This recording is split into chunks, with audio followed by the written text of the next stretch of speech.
छाती फाटी जाए कालबारी कथा शुणी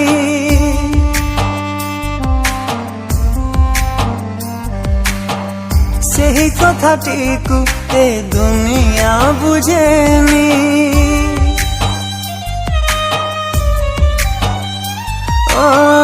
छाती फाटी जाए कालबारी कथा शुणी